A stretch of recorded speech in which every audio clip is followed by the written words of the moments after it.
Okay. So anyway, let's see if we can get this show started. Okay. All right.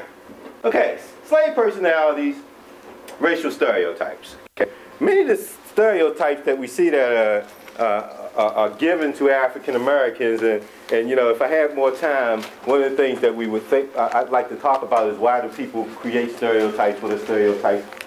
What are they, right? But they're usually exaggerations. They're usually, you know, caricatures of people. You know, it's oftentimes taking something that one person does and ascribing that to the entire group.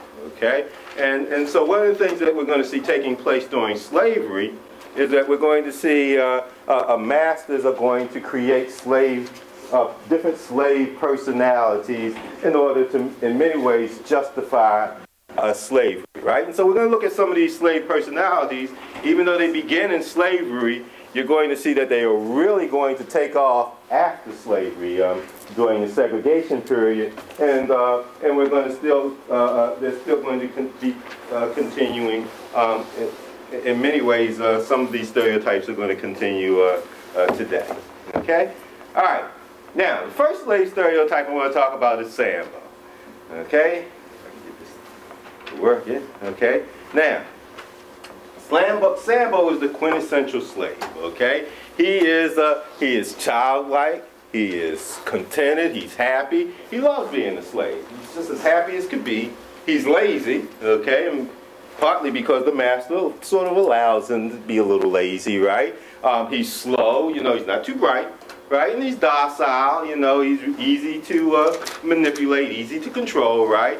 And he has no honor, right, because he has no power according to the master. You have to have power in order to have honor, and he has no power, so he has no honor, right? And he is naturally subservient. He loves to serve master. I just love to do whatever I can do for master, right? Because I love master, right? That guy, right? And we see him, Sambo justifying slavery.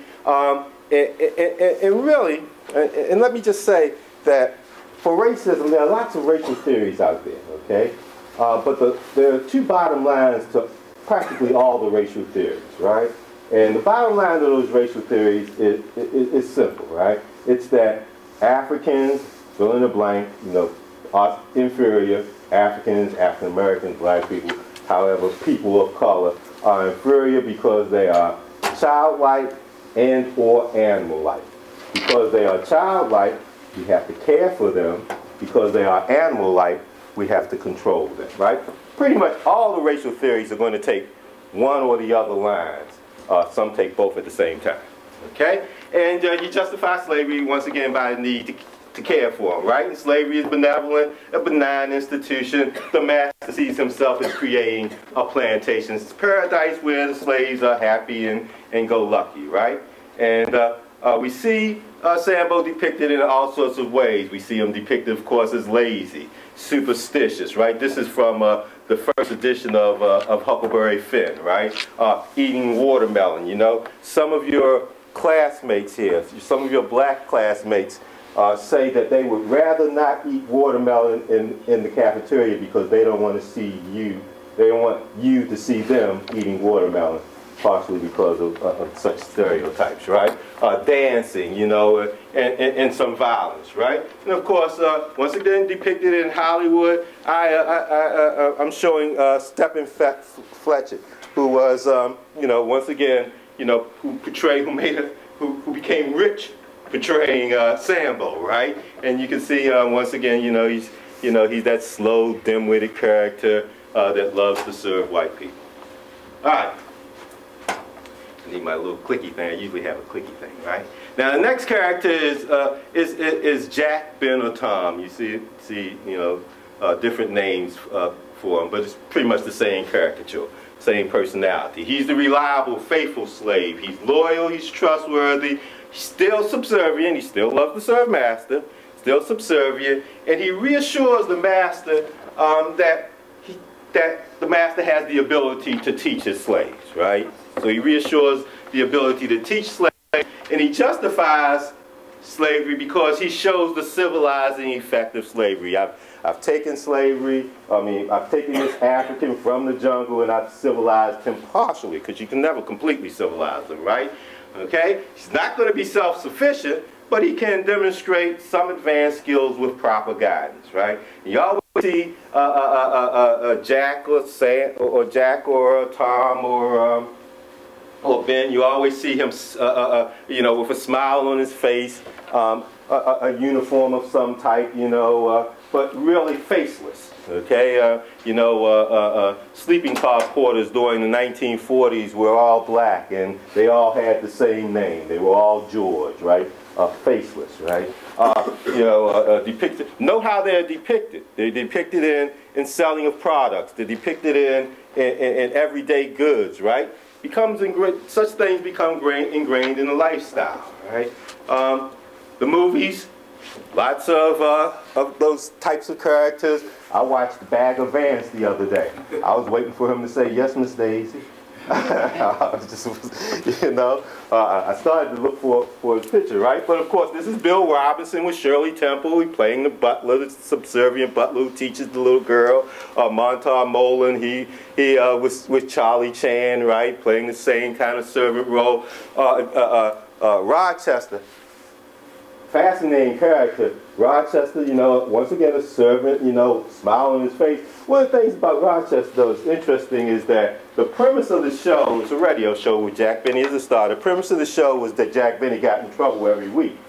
And the person that he would turn to get him out of trouble was Rochester. So Rochester had almost a double-edged sword. First male to win an Academy Award, Sidney Poitier. He built the chapel barehanded for these groups of nuns. They used them like slave labor. I didn't understand. He was happy to build it, though, you know. And of course, Driving Miss Daisy itself. All portray different types of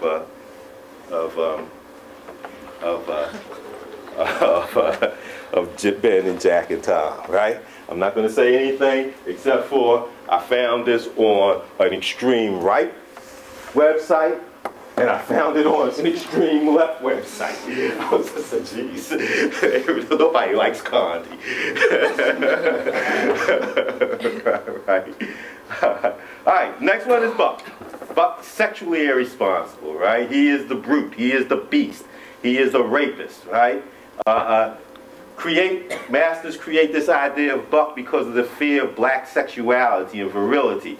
You know, if Buck has sex with your women, he will corrupt the race, right? And so you justify slavery for the need to control Buck, right? If you don't control him, he'll revert back to his savage state, and he'll kill and he'll rape, right? And you can see, oftentimes you might see the term Mandingo instead of Buck, okay?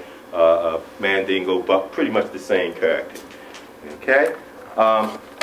Going along with Buck is also the character of Nat, right? And Nat is the rebellious slave, right? Let's see if I can, okay, he's the rebellious slave. He's insubordinate. He's really dangerous, right? Because he's cunning, but he's also treacherous as well, right? He's very vengeful, right? And what's going to happen is that the fear of Nat led to more belief in Sambo. No master believed that he had a gnat. All the gnats lived on the next plantation, right? Because, you know, you got to remember, plantation owners, slave owners are very paranoid people. They sleep with a gun underneath their pillow, right? Got to sleep with a gun underneath the pillow. They're enslaving hundreds of people on the plantation, right? And so they, in order to escape the paranoia and the anxiety that comes along with Nat, they create more belief in Sambo, right? And once again, just as you do Buck, you justify slavery because you need to control him, or he will revert back to savagery, and he will rape and kill, right? Geez, I wonder who that's a picture of. Malcolm X. Nat, right? Here's some Bucks.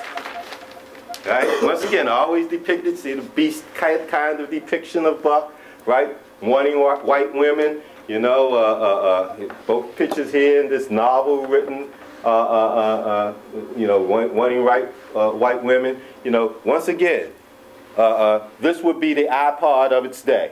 Okay, and so you would, you know, becomes a part of the national consciousness. It becomes ingrained in society. This is a song bill, right? You know, you buy the song and, you know, with the music to it, and you play it in your parlor, right? And that would be the front piece to it, right?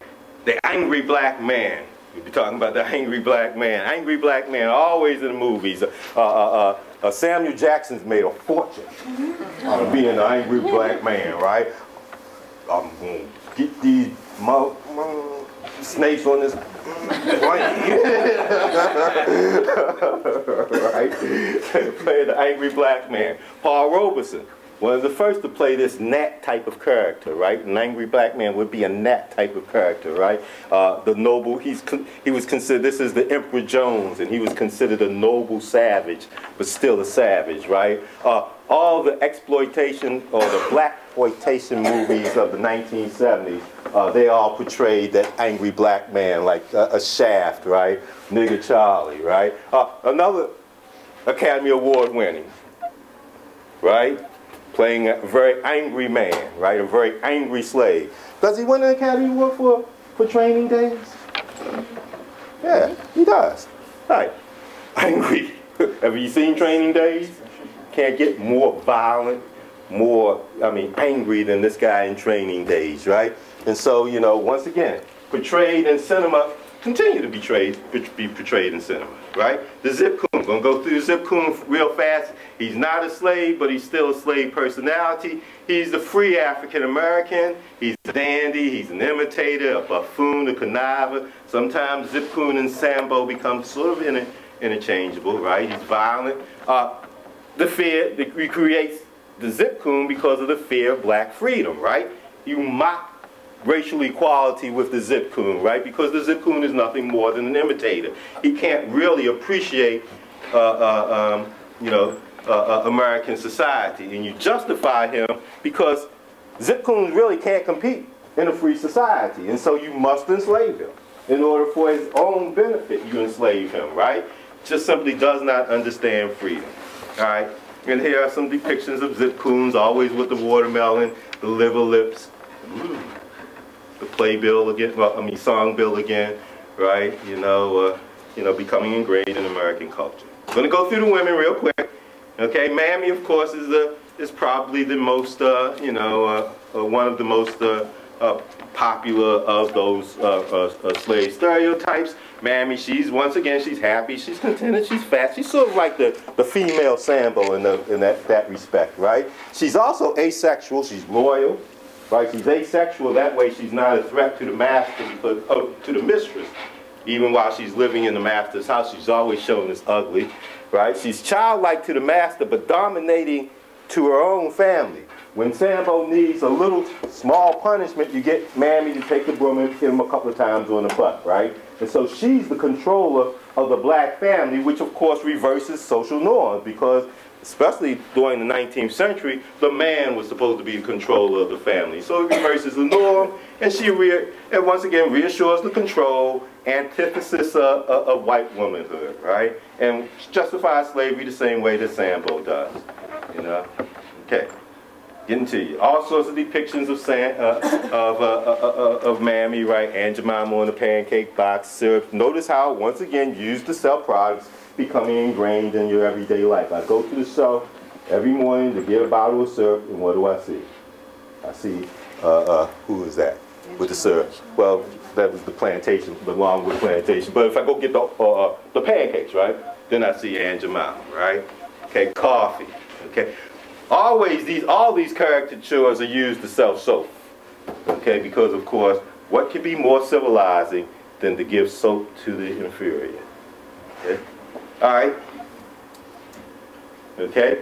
Depiction. Oh, by the way, that first picture of Mammy, Louise Beaver, once again, becomes a millionaire portraying a Mammy caricature. Really interesting. Let me go back to this first picture, right? Let me go back to this.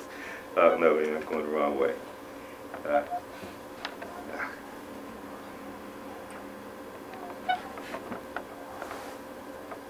Louise Beaver, there she is. If you could look at her hands you would tell, if you could really take a good look at her hands, you would tell that these are hands that dishwater never touches. You know, a working woman, right? But still, you know, she never touches dishwater, right? And yet she gets a, and Professor Larry will be talking about Beulah, who is, of course, a major mammy, right? Here we have, you know, once again, we have, you know, a different actress, Ethel Waters, the Academy Award. Hattie Mcdaniel. Hattie Mcdaniel wins the Academy Award as, once again, the first black person to win the Academy Award, wins it as a slave, right? So far we've got a Tom winning, we've got a, we've got the Angry Black Man winning, and we've got the slave winning, right? Oh, slave twice, because one of the angry black men was a slave, right? And of course now we don't even need a woman to portray Mammy anymore, right? We got all sorts. I mean, you got Martin in a fat suit. You got who's that? Tyler Perry in a fat suit. You got Norbit, what's his, Eddie Murphy in a fat suit. Anybody understand Norbit? They don't understand the movie, right? All I could see is Eddie Murphy in this fat suit. So you don't even need a woman to play Mammy anymore, right? And then there's Jezebel, okay? Jezebel, she's promiscuous, she's immoral, she is the bad black woman, the sexual black woman. She justifies rape as a method of control. Control the woman, control the race. Okay, and so she justifies a rape, right? She also, because Jezebel would like nothing more than a little roll in the hay. Actually, you can't rape Jezebel, right? Because she always wants sex, right? And it justifies slavery because you need to control her, you need to civilize her, and you need to instill her with morality. This is Josephine Baker. In the movies, we often see Jezebel depicted as the tragic mulatto, right? She is depicted as a tragic mulatto. And so she has this sexuality that comes with being biracial. Okay, once again, used to sell products. What we got there, nigger hair tobacco. Ain't that something? Coal Black. Snow White comes out in 1939. Snow White and the Seven Dwarfs comes out in 1939. In 1940, Coal Black in the Seven. Look her up on it. Google it. Right, Coal Black and the Seven Dwarfs. Right, and it's that's Coal Black. There's a scene in it. Right. There's a scene in it where Coal Black goes in the back of a paddy wagon. The Seven Dwarfs come right behind her, you know, one at a time into the back of the paddy wagon. The paddy wagon starts rocking back and forth, and they each come out smoking a cigarette. Right? 1940. Think about 1940. How did that get past 1940 census? I would suggest, had Coal Black been Snow White, she would have never got past those census and doing those. Use to sell products. Always use to sell products becomes ingrained. Okay? Lots of depiction of Jezebel. You know, they said to me, what's her name? Halle Berry, right? They said to me, Halle Berry has this groundbreaking Academy Award performance in Monster Ball. I said, oh, I see this, right? I looked at Monster Ball. She was making love to a white guy. She's been doing that in Hollywood since the beginning. You know, what was groundbreaking about that, right? You know, oh, now we got a Jezebel who's won an Academy Award, right? So we got getting the Academy Awards, right? And all sorts of Jezebels. Dorothy Dandridge in Carmen Jones is a Jezebel. This is the original tragic mulatto is what's the name of the movie? All the way up top. Imitation of Life, right? Two versions of Imitation of Life, 1933 and 1959. Two versions. The white woman who's, I mean, the black woman who's passing for white, right? Final one is the pickaninny, right? Pickaninny are children. They're unkept, unwashed, sort of animal-like. They justify slavery on the need because of the need to control or care for, right? Once again, if you don't control them, if you don't care for them, they'll remain savage, which is their natural state, right? Okay? you know, and they represent the final solution. Anybody know what the final solution is? What do you do with black people in America? You kill their babies. One little nigga sitting in the sun, he went poof, and then there were none. Okay? Oh, there it is right there. Some Mother Goose nursery rhyme. That's a good thing to teach your children. Right? I learned how to read with a little black Sambo primer. Right? Little black Sambo being chased through the jungle by this tiger who just wanted to eat. Right? Always in a precarious position, right? See the alligator? Postcards. Come on down. You know, usually postcards from Florida, Georgia, Louisiana. You know, they'd have the alligator, you know, at the bottom. They'd have the pickaninny at the top of the tree. And the caption would say, come on down, right? Come on down for a visit. Of course, you know, if he comes down, the alligator's got him, right? And so Sambo represents not Sambo, but pickaninnies represent the final solution, right? Okay? All right. Ooh, wrong one. Oh, sorry. Yeah, I chose the wrong one. Okay, the depictions that I had, I'm not going to go through any of that stuff that right there, even though that's really good stuff. We got to give Professor Lear a chance, right? The pictures that I had chosen for, can anybody think of who I chose for the pickaninnies? Little Rascals. Little Rascals, right? Farina, who by the way is a boy. Stymie, and Buckwheat. And of course, I also had a picture of Eddie Murphy as Buckwheat. Right? He played Buckwheat again, right? And so once again, in early movies, that personality becomes ingrained. And you got to think of all sorts of things are happening in those movies also with Shirley Temple in blackface. Bugs Bunny in blackface, right? So oftentimes these things are aimed at children and becomes ingrained in the psyche, ingrained in the personalities. Okay? Oh, great. How I look? You're great. Okay, good. You're good. You did great. Good. Yeah, I want to talk a little bit. I'm going to focus mostly on the depiction of race in situation comedies in America. Before I talk about that, just to mention some films, if you want to explore this area some more. It's interesting, in the history of American movies, the two most popular movies, if we judge it by percentage of Americans going to a theater to see them, deal with the Civil War and the aftermath of the Civil War. Anybody know what those two movies are? Gone with the Wind is one. What was the other one?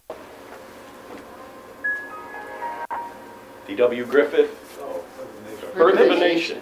Yeah, hugely popular film. Birth of a Nation, I would really suggest taking a look at. It will have every one of these stereotypes. It's like an encyclopedia of racial stereotypes. I mean, the first time, when I show scenes of that film to students, they're just shocked, because in one way, it's a very good film, artistically, technically, you know, it sort of moves forward film language. The good guys in Birth of a Nation are the Ku Klux Klan. They're the good guys, they're the heroes. And again, every one of these stereotypes that Professor Little is talking about in this film, so it's fascinating.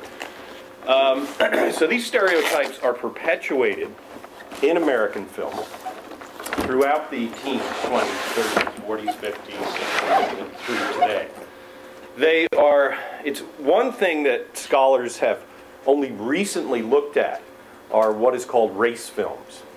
And they were films that starred African Americans, were often, not always, but often directed and written by African Americans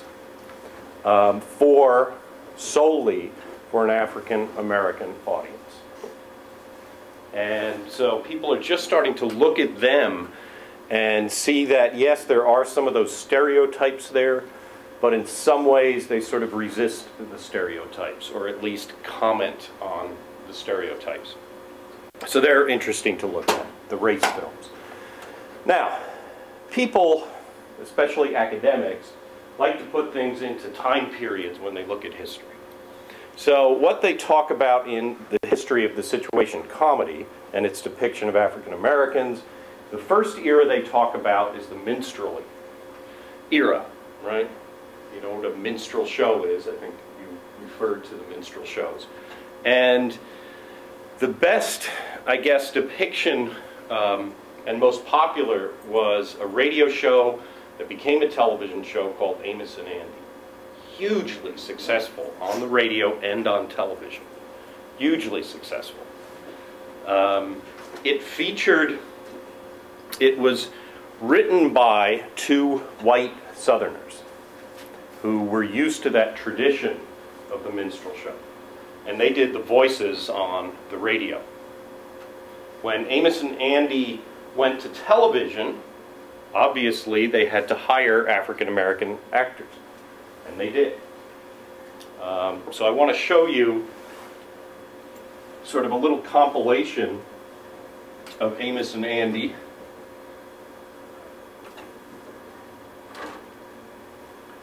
And you can witness here how this show is sort of perpetuating the stereotypes that Professor Little talked about.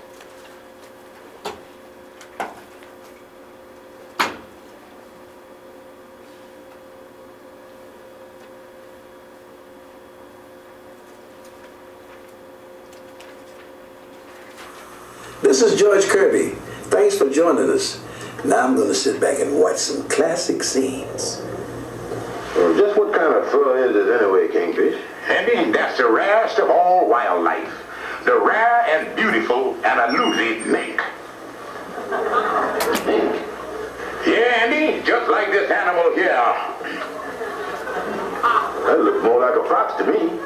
Oh, Andy, that's a long-legged mink. Mink in a window once, but it didn't look nothing like this. Now then, George, what did you have to say? Well, the same thing I said when I was in the 3rd grade. The sooner I get out of school, the better. Now, would you mind telling the court under just what circumstances you met the defendant? Well, about 18 years ago at a carnival. I reached in my pocket to get my wallet and shook hands with Mr. Stevens. I feel kind of sorry for the Kingfish. But you know, you can't much blame the Kingfish for wanting the folks down in Marietta to think he's a big shot up here.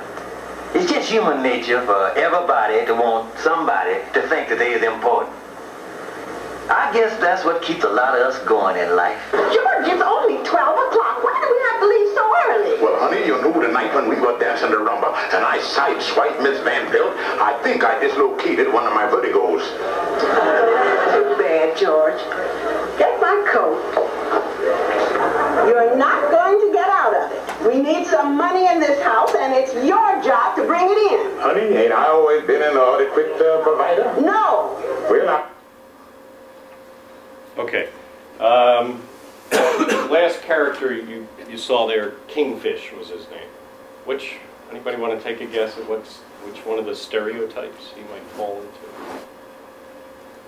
Professor Little talked about someone who's sort of a dandy and imitating.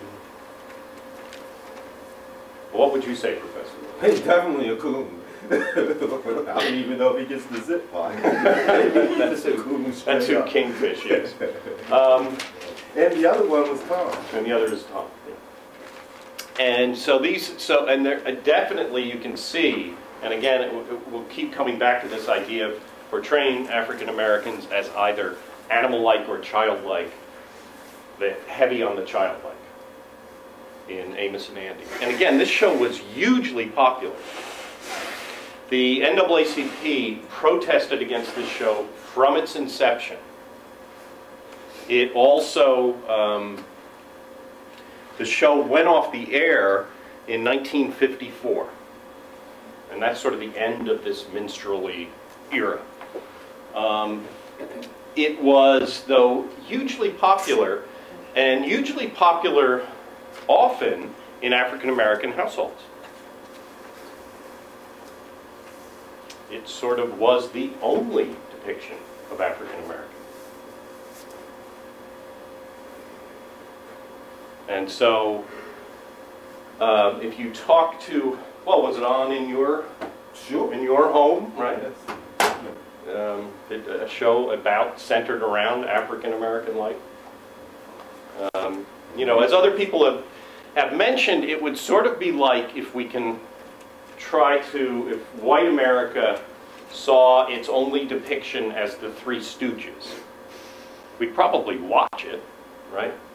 And you know what? In some ways, Amos and Andy, when I had read about this in graduate school, this show, and when I finally watched it, I was kind of shocked at my own reaction, which was, some of this is pretty good. It's kind of funny. The actors are good. I don't know. How do you feel when you watch it, Professor? You laugh? Yeah. There's some good stuff up there. Okay. Quickly, this will be an easy one for you. Also, in the Minstrel Era, was a show called Beulah. And Beulah, there were three actresses who played Beulah, actually. Ethel Waters, Louise Beavers, and Hattie Mcdaniel. And I think you showed pictures of all three. This was a radio show first. It was voiced by a white actress. Went over to television. Three different actresses played the role on television. And when I show it to you, I think it'll be fairly easy for you to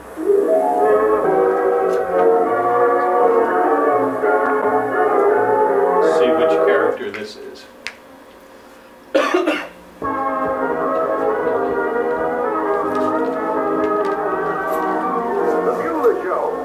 Everybody says I'm a girl that knows all the answers. The only trouble is, no one ever asked me the question. That's Hattie Mcdaniel. Well, that looks pretty good. Oh, it does, Beulah. It ought to. The prices they're charging, I didn't know whether to cook it or deposit it. You know, Alice, the way prices are, we've got to find some way to economize. All right, darling. Tell me where. Well, Tony asked for a raise last week. Now, that's ridiculous. You know what he does. Comes in once a week, mows the lawn, pulls a few weeds, and does a little watering. I don't know. It seems to take him quite a bit of time to get it done. Well, there's nothing to it. Well, a little bit of work between us. Besides, Tony's not a very good gardener.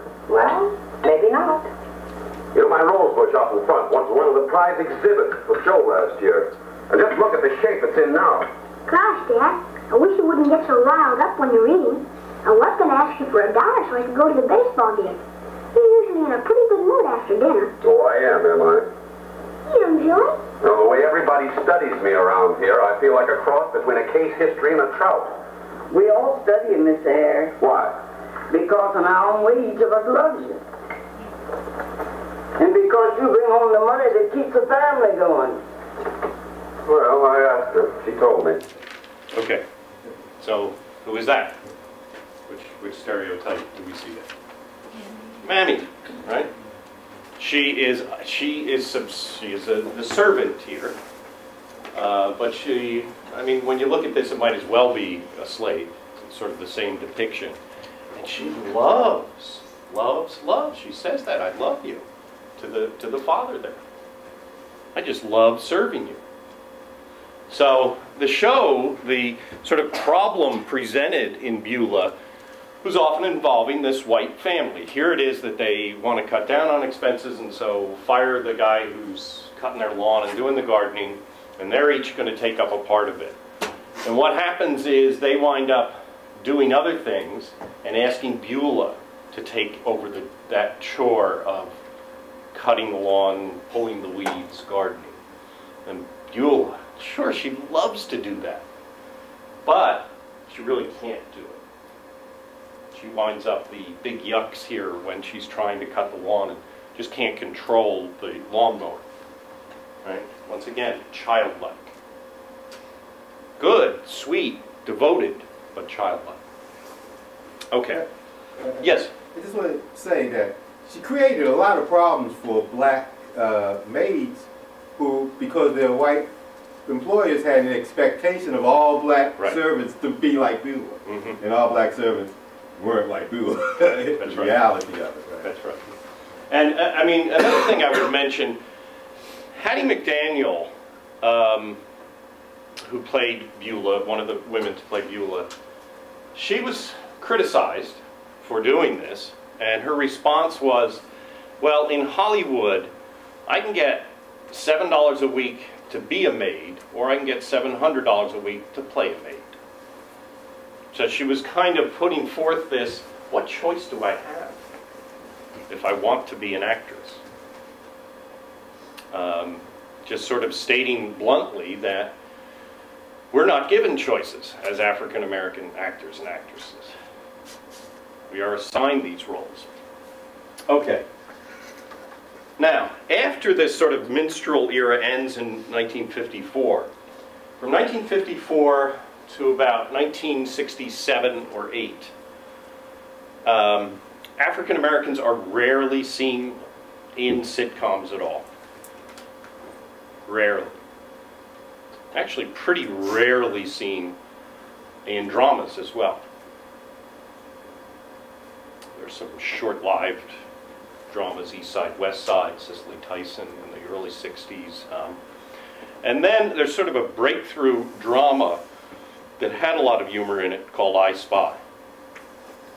And one of the two, there were two male roles there, and one of them was played by a comic, Bill Cosby. Hugely popular show. When did that come out? I Spy, let's see, it ends in 67. I think it starts in 62. I can tell you later. I have it there. And it makes Bill Cosby a star. And so he is given a contract with NBC to do his own sitcom. NBC the year before, and this is 1969 when he's given the sitcom. The year before, NBC had, for the first time, since Beulah, put a sitcom on where the central character is an African-American woman. It was called Julia with Diane Carroll. Now this era then from 67 or so to about 72 or 3 is called the assimilation era. And so in this era, what scholars look at this and say, it's really a depiction of blacks as whites. And they would include the Bill Cosby Show in this. Now this isn't the Cosby Show you may know from the 80s. This is the Bill Cosby Show. He plays, and I think, by the way, that that's an unfair characterization of what Bill Cosby was trying to do. And maybe I could get some feedback from you on that. I'll show a quick scene from the opening. Now remember, this is a situation comedy. This is 1969. One of the things that Cosby does that's really pretty revolutionary is he refuses to have a laugh track in a situation comedy. In later years will become not such a problem, but for studio executives at this time, they were furious with it for not using a soundtrack. He hires Quincy Jones to do the music and writes some of it himself, including the theme song.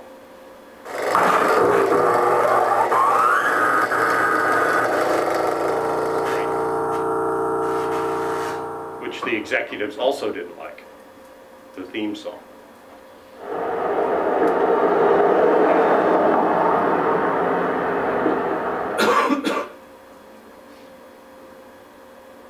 And there's no menu button here, I'm sorry.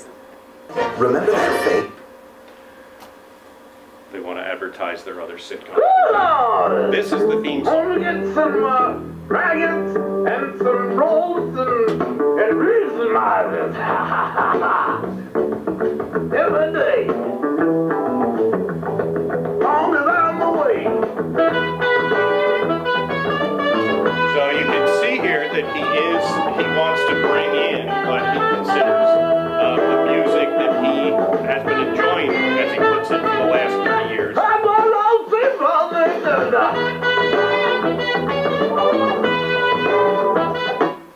And he is, in addition,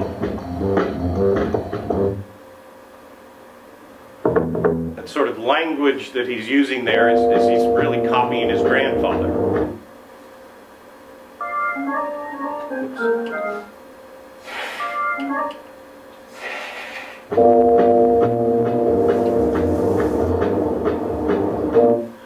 Now, here in this first, it's kind of interesting.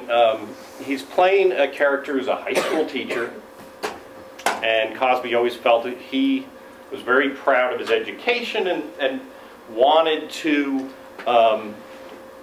portray an African-American character in a way that was not either childlike or animal-like.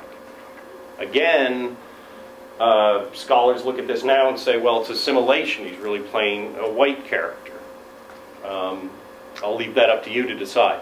In the pilot episode, he is jogging. He's out for a jog, and all sorts of things happening. Here's a phone ring in a telephone booth.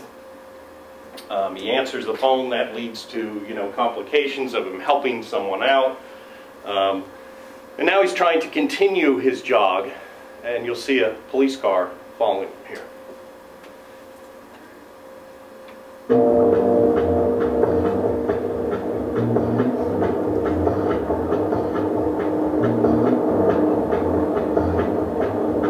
Police cars probably want me to answer their telephone.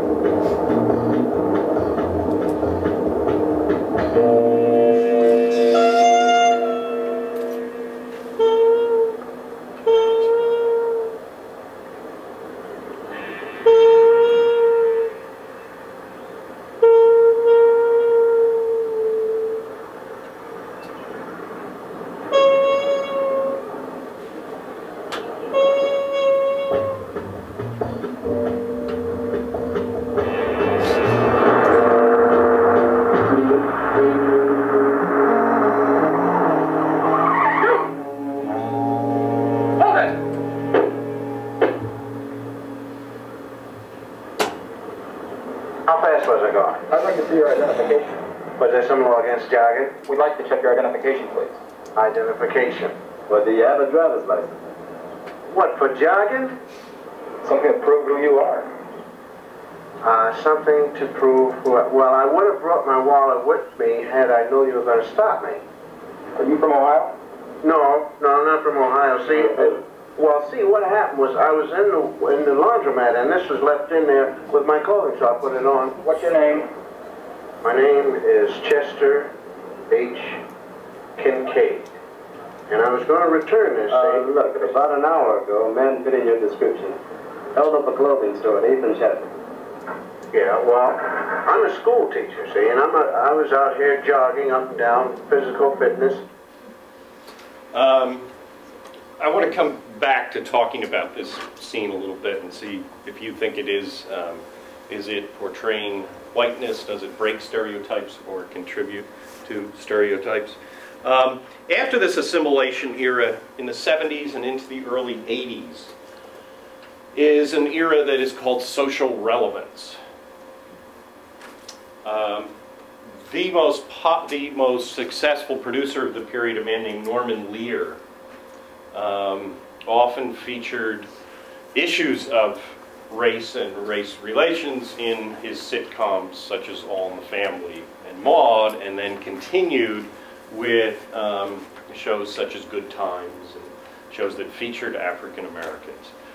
So that it would talk about problems faced by African Americans, but often still using those stereotypes that Professor Little talked about as the source of the humor.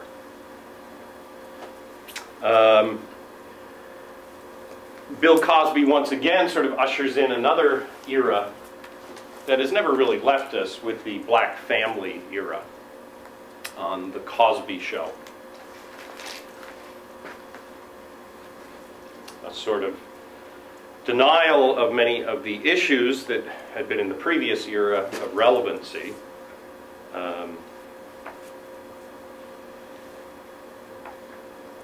And then into the 90s, a lot of scholars look at the minstrel show sort of coming back with a lot of African-American characters on sitcoms, especially the new networks, the WB and what's the other one? What is it? UPN. United Plantations Network. United Plantations Network. And now, what would be examples of that then? Trying to think of the name. Martin. Martin Lawrence. Yes, absolutely. Cross between Sambo and Coon? Sambo and Coon, yeah.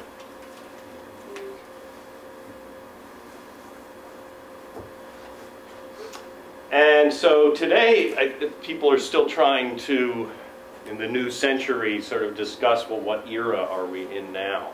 And you can find a little bit of all of the past ones, I would argue. But I just want to bring up quickly, looking at that clip from the Cosby Show, how would you characterize that? Is it promoting stereotypes? Is it confronting stereotypes? Is it creating new stereotypes? Anybody want to take a shot? What about our visiting professor from your science? Let's see. I would say both confirming and confronting stereotypes. Okay. He's using the thing about the competition with police, but then he's trying to adopt a new posture about how to handle it and, confront the notion of black criminality. Mm-hmm. Yeah, I would agree with that. See, in Booker T. Washington's Up From Slavery, he does a sort of similar thing when he looks at his own mother, right? He talks about his mother as a chicken-stealing darky, which of course would be something that everybody, in America, white America would identify with, right? Well, not identify with, but identify, right? But then the chicken-stealing darky is stealing the chicken to feed her family. So you've got the stereotypes, but then you've got the confrontation. I mean, just for my own, I just recently watched these shows, the Cosby Show, the Bill Cosby Show, and sort of brought up for me fond memories as a 9 or 10-year-old kid watching this show. Now, it was probably watching this show and Julia on NBC. For me, as a white kid living in a town where African Americans were segregated, lived in about a 4-block area, I sort of never put the two together. But this was more my experience of African Americans until I was a teenager. It was the Cosby Show and this other show, Julia. Well, I want to leave. Well, I mean, how would you put Tyler Perry? Where would you place it? What's the name of the show? House of Pain. House of Pain. You familiar with that? You know what? I haven't seen the show. No. There's a lot of the similar types of stereotypes that go on in House of Pain. I mean, one of the questions I like to ask my students is how many black dramas can you name as opposed to how many black comedies you can name?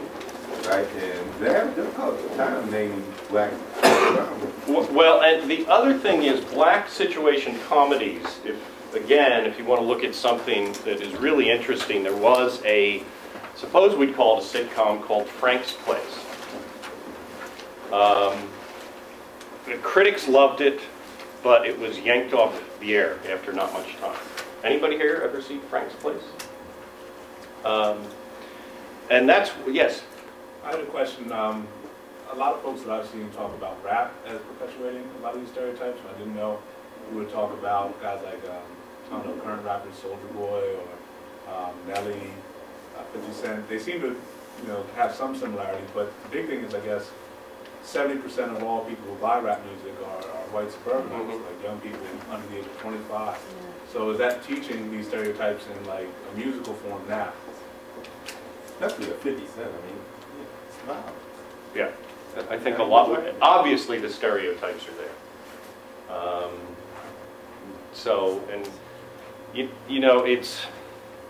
The way I always put it is, Coca-Cola spends a lot of money advertising its product, hundreds of millions of dollars. They wouldn't do that if it didn't work on some level. So we all like to think of ourselves as independent and unaffected by the culture we live in. But I think if we're honest with ourselves, it has to have an effect on us. With a few minutes left, any other questions? You must have some for Professor Little or myself. Are these stereotypes still with us? Do we see them today? Let me come up here. Yeah. You guys ain't saying nothing. Do you still see these people on television? Do you see Sambo on television? Do you see Mammy on television? I mean, what do you think? Do you still see them? Come on. Do you still see them on television? Probably. Do you know or not? Have you ever watched Tyler Perry? Ah, good. Come on. You kind of already talked about it, but with Medea, I don't know, with Medea, I think That's she's... Tyler Perry. Yeah, she's 100% Mammy. In like all her movies and on House of Pain. He has another show coming out, it's like the same thing. Right, the other show might even be worse. Yeah. From the way I look, looks like a throwback to Amos and Andy, really. Think about Mammy. Think about how many shows we've seen. I mean, there was a show not too long ago on with the college mother, you know, and the daughter. They were both going to college. What's the name? What's the comedian's name? Oh. The black woman. Monique. Monique, right. Mammy to the heart. You know, come on. I have a question. Since we just came off the inauguration yesterday, where do you think the new president fits into all this? Where the new president fits? You mean as far as stereotypes? I think he defies them, you know, in many ways. I mean, there will be, you saw the depiction of Condi. There's no doubt in my mind there will be similar depictions of Obama, the same as Condi. By the way, I know a personal, that's why I call Condi. right. But I have no doubt that there'll eventually be those types of stereotypes that place him as a servant of white America. And kind of like what Cosby was trying to do back on that show. I think he has been depicted sometimes as the buck. And I tuned in last night, the coverage, was watching a bunch of different channels. When I switched over to Fox News and saw O'Reilly's show, the way they showed the crowd, they showed 3 crowd shots, and there were no white faces in any of the crowd shots. So we're already seeing a depiction of that.